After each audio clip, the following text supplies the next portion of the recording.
අද මං කියන්න යන්නේ කොහොමද ගේ පුතෙක් අඳුරගන්නේ කියලා. කලින් කමල අපිට ඉන්නේ ගේ පුතෙක් කියලා වීඩියෝ එකක් කරලා හැම තැනම මේක දැන්. බලන්න වගේ යාළුවටත් මේ වගේ ගතිගුණ තියෙනවද කියලා තියෙනවා නම් දුවපන් නැත්තම් ඌත් එක්කම ඉඳපන්. පොල්ලෙන් වල්ලට ගහලා වගේ ඇවිදිනවා නම් ගේ. ඉතල ඇවිදලා වෙන්නනවා. නියපොතු පාට කළා නම් ගේ. නැදන් කිල්ල නියපොත්තක් නැත්තම් ඒත් ගේ. කිල්ලෝ 100ක් මැද්දේ වුණත් බය නැතුව තියන්න පුළුවන් නම් එහෙනම් කොහොමද ගේ. එයාගේ ඉද්දි වැඩිපුර යාළුවට ආදරේ නම් ගේ. ලාංඡනාගේ හනාගේ සනාගේ පනාගේ සින්දු වලට කට කොල හොලෝ TikTok දානවා නම් ගේ. මෙයා ආයිත් ගේ. ගෑල් ළමයි ගොඩක් ආශ්‍රය කර කර ගෑල් ළමයිලා ගෙදර යනවා නම් ගේ. මෙයා ගේ. කවුද ටිනෙල්? ටිලාන් නම් ගේ.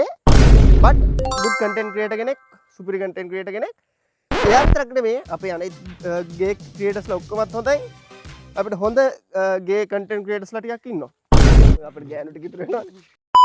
කස්තුරි සුවඳ, සේපාලිකා වගේ පොත් නිතරම කියවනවා නම් ගේ.